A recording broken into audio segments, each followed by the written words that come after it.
नमस्कार उत्कल विश्वविद्यालयर बहु प्रतीक्षित 2026 फैकल्टी निजुक्ति गाइड्र एही स्वतंत्र विश्लेषण को समस्तंकु स्वागत। बिना कौनसी डेरी रे आसंतु सीधा सड़क एही सद्य प्रकाशित सरकारी विज्ञप्तिर गुरुत्वपूर्ण दिगगुड़िक उपरे आलोचना करिबा। तेबे एहा केवल आउ एक साधारण निजुक्ति सुजोग नुहे।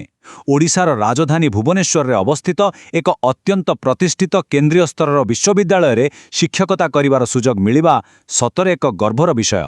उच्च शिक्षा क्षेत्र रे निजर एक स्वतंत्र परिचय सृष्टि करिबाकू लक्ष्य रखिथिबा एकाडेमिक्स मानक पई एहा निश्चित रूपे एक विराट सुजोग। आसंतु आगुक बढ़िबा आमर प्रथम विभाग को शिक्षागत सुजोग एवं 2026 रो एही निजुक्ति प्रक्रिया। एही विज्ञप्ति जरियारे विभिन्न स्नातकोत्तर बा पोस्ट ग्रेजुएट विभाग रे नुआ आशय मानक पई बाट फेटिछि। एठारे आमे स्पष्ट भावरे देखिपारिबा जे मुख्यतः तीनोटी पृथक पदवी पई आवेदन ग्रहण करा जाउछि। असिस्टेंट प्रोफेसर, एसोसिएट प्रोफेसर एवं प्रोफेसर माने क्यारियर रो जेकोनोसी स्तर रे थिबा प्रार्थीक पई एठारे निजर प्रतिभा देखैबार एक सुस्पष्ट मार्ग रहिछि। एबे नजर पकाइबा द्वितीय विभाग उपरे, जहाकी अत्यंत गुरुत्वपूर्ण प्रार्थीक शिक्षागत योग्यता एवं एकाडेमिक मानदंड। एते बड़ पदवी पाई निश्चित भावरे किछि कठोर नियम थिबो नुहे कि? आउ सेही कठोर नियमटी हेउछि यूजीसी बा यूजीसी रेगुलेशन 2018।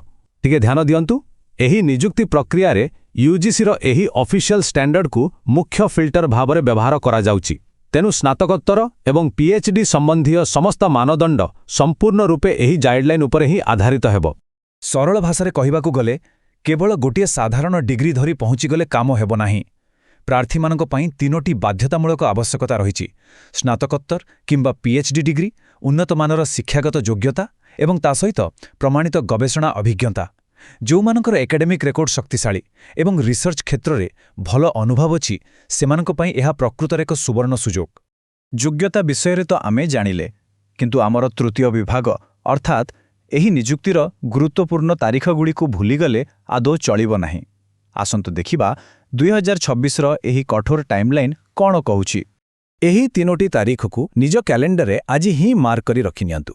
मे 15, 2026 रे ऑनलाइन आवेदन प्रक्रिया आरंभ हेब एवं ठीक गोटे मास परे जून 16 रे पोर्टाल बंद होई जिवो।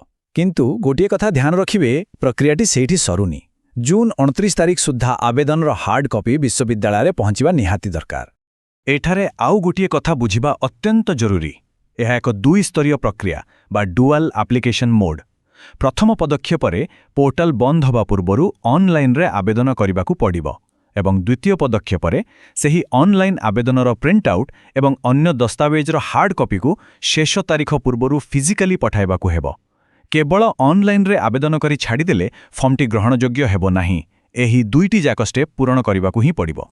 तेबे डेडलाइन गुड़िक जेहेतु द्रुत गति रे पाखे आसुची, एबे सबुठु बड़ प्रश्न हेउची निजर एकाडेमिक यात्रा रे उत्कल विश्वविद्यालय भली एक प्रतिष्ठित अनुष्ठान को किए निजर परवर्ती माइलखुंट भावे बाछिबाकू जाउछंती।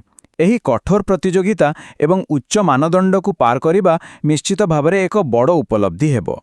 आजिर एही विस्तृत आलोचना रे आम सह शेष जाए जोड़ी होइथिबालु अशेष धन्यवाद।